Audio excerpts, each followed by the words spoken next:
Okay, I've just got some telegrams to read out and emails, so I can't vouch for the quality of these. So the first one, hi, I realise this is likely too late for inclusion, but if there was anyone who could print out the following message, I don't think I'm meant to read this part, for Tessa and Brian today, that would be great, brackets, assuming of course the best man, that's me, is reading messages during the speeches. If not, no worries, well we are, so don't worry about it. This bit's highlighted, this is the bit to concentrate. Dear Tessa and Brian, wishing you the happiest wedding day and a wonderful marriage in the years to come. We wish we could be with you to share in your special day. Lots of love, Michelle and Andy. Okay. Can I throw them there? Or? They might want to keep them. To Tessa and Brian, wishing you both every blessing and happiness. May all your troubles be little ones. And that's from love from Jack and Beda. Okay, there's plenty more of those to come if you enjoyed those. Just hold back some fun. Okay, the next act coming up. The next speech is brought to you by Motorola in association with Nokia and Beco televisions. It's the man who once made his family of under 10s clean 400 petrol caps to pay for a holiday. That's true. It's the father of the groom, Vinnie Reynolds.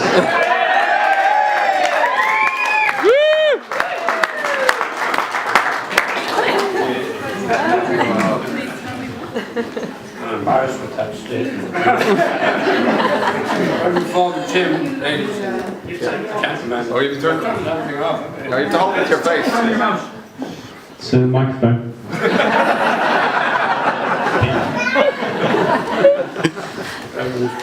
Jim, ladies and gentlemen, and fellow guests.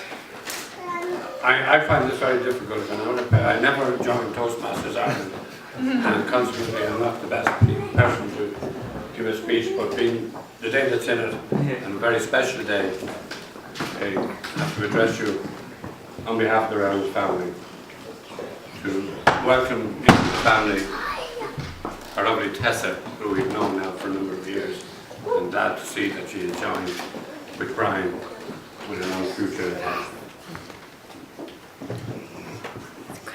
Tessa's become an integral part of our family for many years, and Pam and I find it very easy to consider her just another daughter, and we have three already.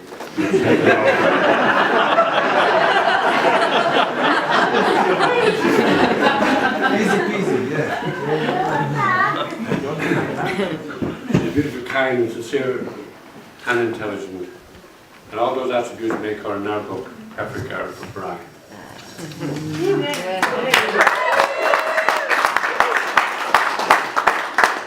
Brian, our youngest son, a kind, loyal, intelligent, and we would consider him a thoroughly decent young man. But I understand you would say that anyway. I could entertain you all day with some funny anecdotes about Brian, but I won't, because you're here to enjoy yourselves this evening. And you probably know most of them anyway. Perhaps just one story which will show why Brian is where he is today. I have another daughter who was working at the time, so many years ago, and Brian was attending school in COS in Leeson Street, and Caroline was happening to passing down top of Grafton Street, and she looked in the window at Kylmo, which was then a cafe at the top of Grafton, and where Brian should be in that class in the school, he was sitting there in the window having a breakfast with the guardian on the table. So that explains why Brian is possibly into the media business then, because he started at a young age, reading the Guardian and going to school.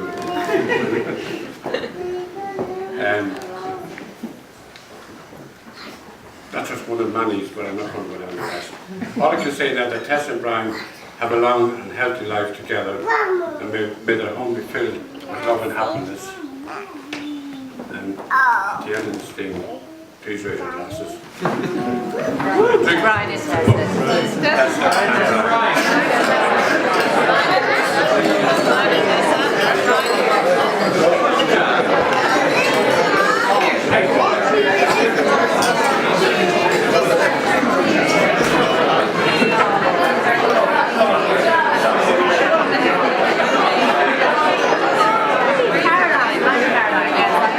Oh yeah, too many sisters.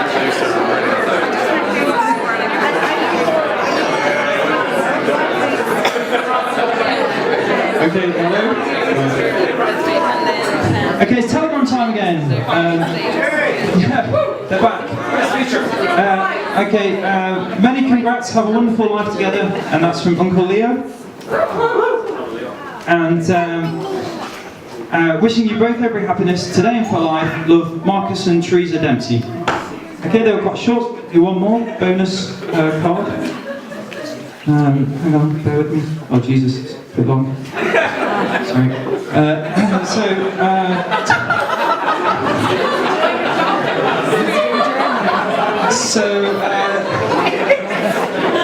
Save something for my speech. To Brian and Tessa, you're off to great places. Today's your day. Your mountain is waiting, so get on your way. And that's not from them, that's from Dr. Zeus on the places you'll go. And in their own words, we're so sorry we couldn't be with you on your special day. Wishing you love and happiness in your adventure together. Lots of love from Lynn, Barney, Riley, Ferdy and Jago. And next, I'm excited to find out who we have next. Okay. People know what they want. One of only 2 people getting married here today. It's Tessa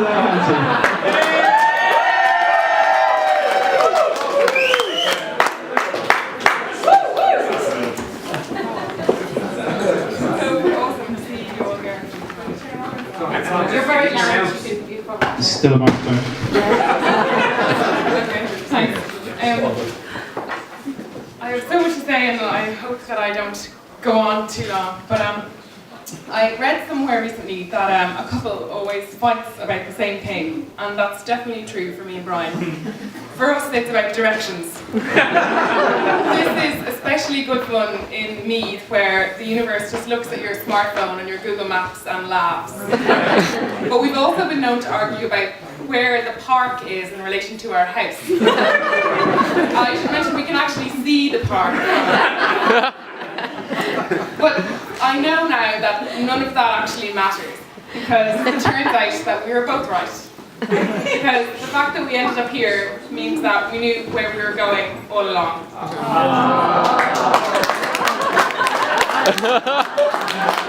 that'd be cheesy on your wedding day. Our journey here to this day started almost 9 years ago. Ours was a whirlwind romance and an epic one. It started with George Hook, red on-air lights, running orders. It took us across continents and countries, through some hard times, through some other really great times. Testing us with things like emigration and new addictive versions of FIFA for the Xbox. Only to bring us here today, to the beginning of another journey. To have you all here with us today means the world to us. You are our nearest, our dearest, our loved ones, the ones we hold closest and can't live without. And you've all, in different ways, helped us to get here today, to this place. Some of you have been with us always and you've made us who we are. Others we've gathered along the way to help us with that troubling business of growing up. And more of you have come into our lives thanks to each other. Our wonderful families have been by our sides forever, always there, propping us up, keeping us going, giving us what we needed every step of the way. Mine are especially amazing.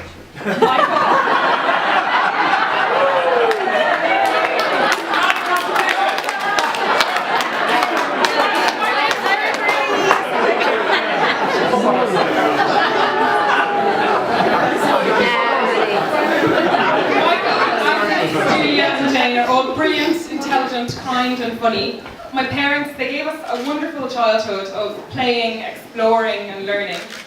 My parents gave me a love of stories, an insatiable sense of curiosity, brilliant eavesdropping skills, an independence and an open mind. Mum and Dad have given Brian and myself so much over the years, and their help and support and their blessing for this day have been abundant. Thank you so much. We are very grateful and very lucky.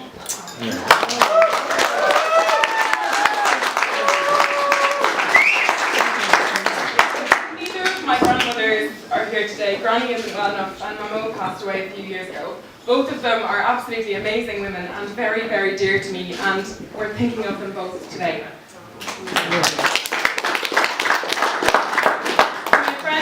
Ashley and Myra have been at my side almost as long as my family. They were my companions through my chubby childhood and the best forgotten teenage years of dungarees and those very stylish short haircuts. And they're still with me today.